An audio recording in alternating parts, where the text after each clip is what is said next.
avancer. Et si on a compris ça, on ne peut être que dans la simha, dans la joie. Pourquoi? Parce que quelle est la personne qui est malheureuse?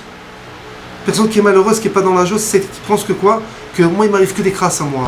Et si t'arrives qu'à moi, c'est parce que c'est moi ça. Oui, moi j'ai pas de chance, j'ai pas ci, j'ai pas ça. Mais c'est pas vrai.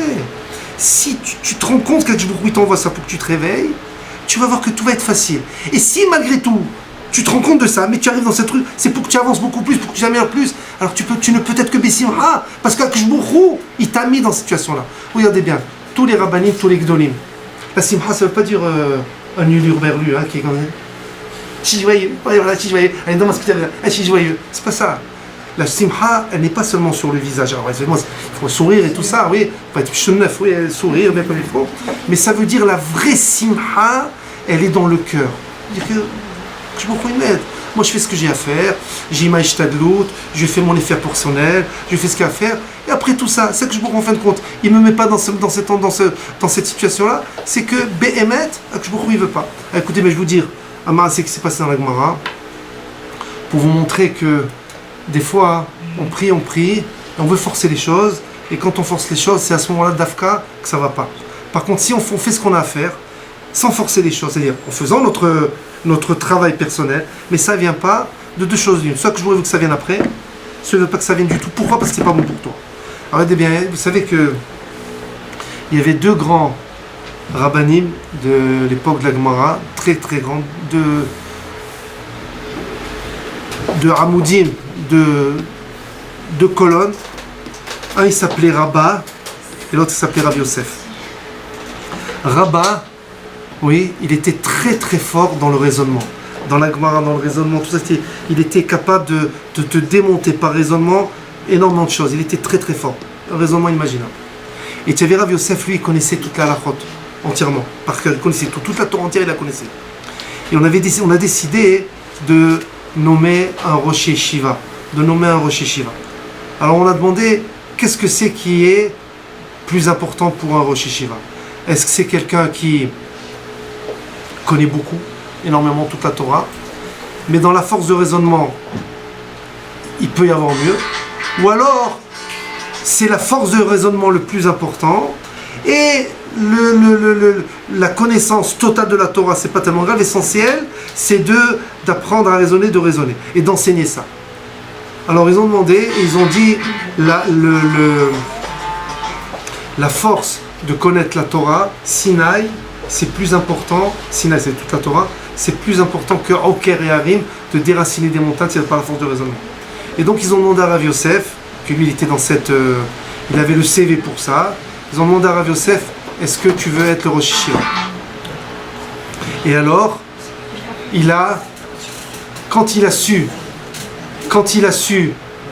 que quand on lui a proposé, mais il y avait Rabba, il a dit non, je veux pas, il y a quelqu'un d'autre, c'est Rabba, je veux que ce soit Rabba, moi je veux pas faire. Écoutez bien. Dans le rêve, il a rêvé, Rav Yosef il a rêvé, on lui a dit que si tu es nommé Rosh Yeshiva, tu vas régner en tant que Rosh Yeshiva pendant combien? Pendant 2 ans. Et après, c'est-à-dire en principe, après, il devra partir. C'est l'heure de partir pour lui.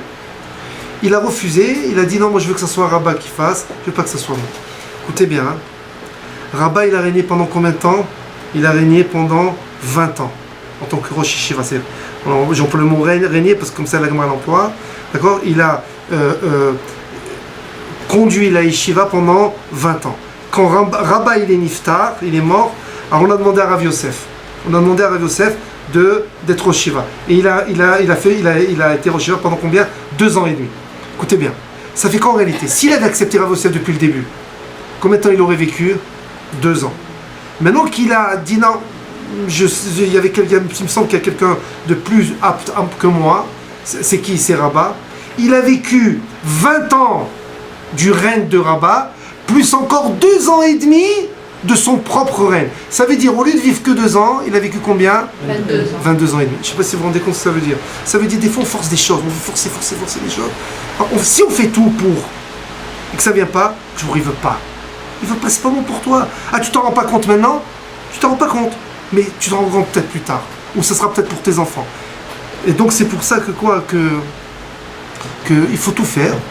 Maintenant, quand ça ne vient pas, ça veut dire que c'est pas bon pour nous. C'est une règle. Et quand tu sais ça, tu ne peux être que Bessimha. Parce que, quelle est la personne qui est malheureuse? C'est que toujours elle râle. Et pourquoi moi? Pourquoi lui? Pourquoi ci? Pourquoi moi? Toujours en train de râler, j'ai toujours des griefs contre l'un ou contre lui, même contre Dieu, contre toi aussi j'ai des griefs, j'en ai marre. C'est pas vrai. Si justement, si tu sais qu'Akjborou, c'est lui qui régit tout ça, tu ne peux pas être malheureux parce que tu sais, c'est pour mon bien, j'ai pas râlé. Vous comprenez? Ça c'est quelque chose qui est très important. Il faut digérer, hein. C'est des mots que je vous dis, c'est vrai. Il faut les digérer, mais quand on les digère, c'est beaucoup plus facile après à se rendre compte que c'est beaucoup plus facile. La vie, elle passe beaucoup plus facilement. Regardez bien, les personnes heureuses, ce sont celles qui pensent que c'est que je il a voulu que c'est comme ça, c'est pour mon bien. Donc j'accepte. Il ne peut pas être malheureux. On ne peut pas être malheureux. Ça ne veut pas dire qu'on doit toujours avoir le sourire, mais ça veut dire au fond de soi, être content de ce qu'on a. Dans les temps de ce qu'on a, on ne peut être que content. Et quand on a la simha, on réussit. Hein. Vous savez d'où on apprend ça? De Haman. Vous savez que Haman, à un certain moment, vous avez vu, tout ce qu'il faisait Haman, il réussissait. Tout ce qu'il faisait, il réussissait. Jusqu'au moment où c'est marqué que Haman, c'est marqué Vaismah Haman Belibo. Et Haman, il était content dans son cœur. Tout ce qu'il faisait réussir. Les Mfarshim, ils expliquent, les commentateurs expliquent pourquoi ce rachat-là de Haman, qui a voulu faire du mal au clan Israël, réussissait. Vous savez pourquoi? Parce qu'il avait de la simha. Parce qu'il avait de la joie. Le fait d'être dans la joie, ça lui permettait de réussir ce qu'il faisait. Dès que sa femme, elle lui a dit, c'était Zeresh, elle lui a dit, oulala, tu sais, celui qui, le juif là, Mordechai, celui qui veut pas se prosterner devant toi, oui, c'est celui-là, donc c'est le juif qui veut pas se prosterner devant toi. Tu sais ce qu'il faut, si le roi, il a décidé de le prendre dans son travail, alors tu pourras plus l'autuchalbo, tu pourras pas le vaincre. Dès qu'il a entendu ça de sa femme Zeresh, sa simha est tombée. Dès que sa simha est tombée, elle s'est enlevée, sa nifila, sa chute, elle est arrivée. Ça veut dire que quoi? La seule manière pour réussir, c'est d'être dans la simha. Dans la simha. Vous avez entendu tous parler de Rabbi Nachman de Breslev, j'espère. Rabbi Nachman de Breslev, c'était quelqu'un qui... Vous avez vu les Breslev, ils sont toujours comme ça dans la joie. Je danse et tout ça. Oui. Si vous allez à Oman, enfin les hommes plus si vont à Oman, si vous allez à Oman, vous verrez, il y a énormément de gens. Alors il y a deux sortes de personnes à Oman. Il y a des personnes, tu te demandes mais qui c'est qui leur a ouvert la porte du zoo à ceux-là. Tu te demandes mais qui c'est. Tu te demandes mais c'est de la folie, c'est inimaginable. Qui c'est. Et tu as d'autres personnes, Bichlal, vous voyez des rabbanim, des choses comme ça et tout ça, ils vont pour prier et tout. Voilà. Mais malgré tout, ils ont la simha. Même ceux-là, oui, ils ont de la simha. Écoutez bien.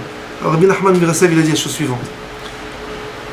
Il a montré, en vérité, il a dit quelque chose qui était connu, mais c'est lui qui l'a amplifié, parce que ce qu'il a dit, c'est la Gemara en réalité, mais lui, il a su l'amplifier, c'est que on peut arriver à une très grande spiritualité et une très grande matérialité, du bonheur en tout cas, grâce à la simha, à la joie. Et en faisant quoi? En parlant avec Akjborou. On lui parle. Si tu lui parles comme si tu parlais dans ta propre langue, dans ta langue maternelle, tu lui parles, tu es chinois, tu parles en chinois, tu es hindou, tu parles en hindou, ce que tu veux. Tu lui parles, parce que Akjborou connaît toutes les langues, hein. Tu lui parles. Donc, tu lui parles, tu dis, je t'en prie, tu sais, j'ai cette situation, comment je pourrais faire? Vous allez voir qu'en parlant, en sortant les mots, vous allez voir que vous allez trouver la solution. En parlant de trucs, c'est que je vous qui te la met, la solution il te la met. Parce que tu t'approches. Quand tu parles avec lui, ça veut dire que tu veux être proche de lui, tu veux être à proximité, tu veux vraiment être proche de lui. Ah, tu me dis, puisqu'il est proche de moi, donc ça veut dire quoi? Tu as allumé le téléphone, tu veux avoir le réseau le plus truc, il n'y a pas de problème, je vais tout donner. Et vous allez voir en parlant, sans s'en rendre compte en réalité, rien qu'en parlant, et à haute voix, faut pas, évidemment tu vas pas parler comme ça dans la rue, je t'en prie, que je ils vont te prendre pour un fou, mais ça veut dire dans la première fois, il y a 15 ans, une quinzaine d'années, il y avait des types, ils avaient l'oreille comme ça, on ne savait pas, il n'y avait pas à peine le téléphone, les téléphones qu'il y avait, c'est les frigidaires, hein, vous avez vu, comme ça, Oui, il y avait des filles, on ne voyait pas les filles, on ne savait pas que ça existait. Et tu vois, les gens, ils parlaient tout seuls. Il est fou celui-là. Mais en vérité, il parlait avec quelqu'un, on ne se rendait pas compte. Maintenant, c'est habituel, c'est normal. Maintenant, c'est plus une oreillette, c'est les deux oreillettes, ils ont comme ça. Ouais. Donc, ça veut dire, parler avec Akshbourou, tu lui montres une proximité, tu montres que tu veux absolument t'approcher de lui, que tu attends son aide, Akshbourou, il va te donner. Il va te donner. Il va te donner vraiment, en parlant sérieusement et sincèrement, il va te donner.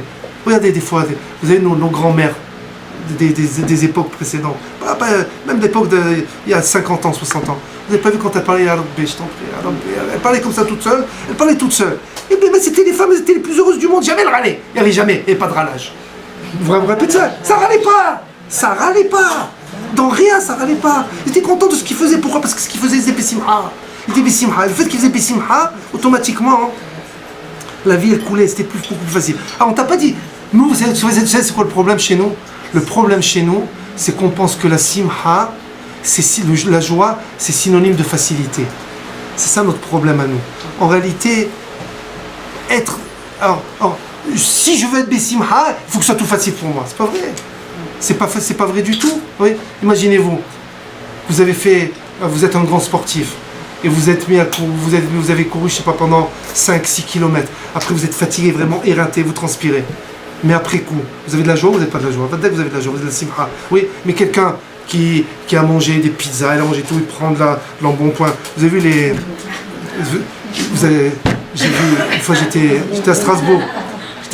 Une fois j'étais à Strasbourg. Et à côté de Strasbourg, il y a une ville qui s'appelle Kiel. Vous savez, une ville qui est frontalière en Allemagne.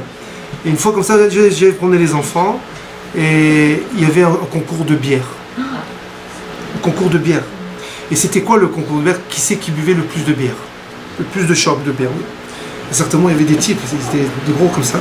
Ils prenaient leur ventre, ils le mettaient sur la table comme ça vraiment, et ils buvaient pour réaliser. Oui. Alors après coup, ces gens-là, ils étaient contents sur le moment, oui. Mais être dans cette situation-là, c'est ça la simha.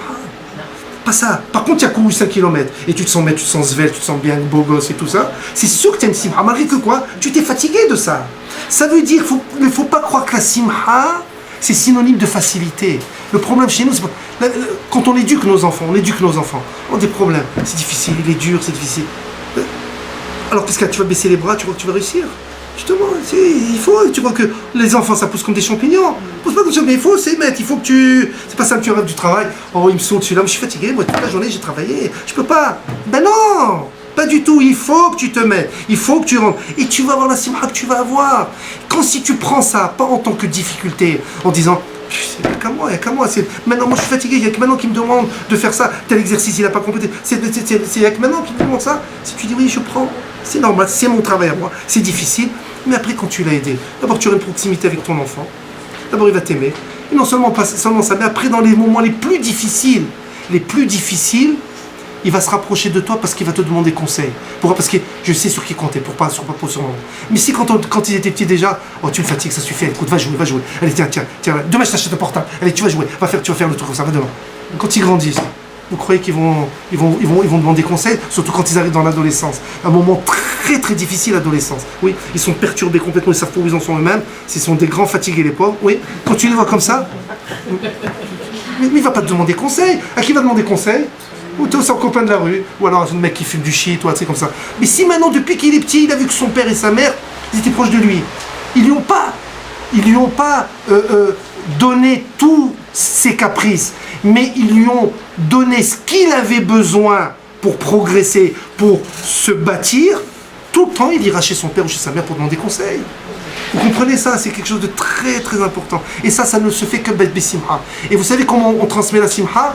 En montrant à nos enfants qu'on est Bessimha. Mais si tu rentres du travail, on se dit je suis fatigué. C'est vrai que tu es fatigué, mais tu es fatigué. Tu es très fatigué. Mais tu montres comme ça, tu rentres et tu dis ouais, je suis fatigué, j'en ai marre. Une tête d'enterrement et tout ça. L'enfant, depuis qu'il est petit, il va grandir avec ça. Que quoi?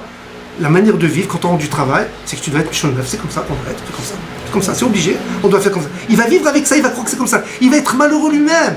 Mais si on est Bessimha, toujours souriant, c'est difficile. Je ne dis pas que ce que je dis, c'est très théorique. Mais c'est très théorique, c'est évident. Mais si déjà on essaye, et que tu demandes à Jbour qui t'aide, eh ben tu vas voir que tu vas arriver, les attachants. C'est obligé. Parce que il te met dans cette situation parce qu'il veut que tu arrives à ce. Alors Bezat Hashem, il nous aide, et dans la Simha, et dans la Emouna, c'est lui qui nous aide, et on est dans une période justement où les repères sont complètement partis, on n'arrive pas à savoir. Le seul repère sur quoi on doit absolument s'accrocher, c'est cette perche-là, c'est celle de la Torah Bezat Hashem. Amen.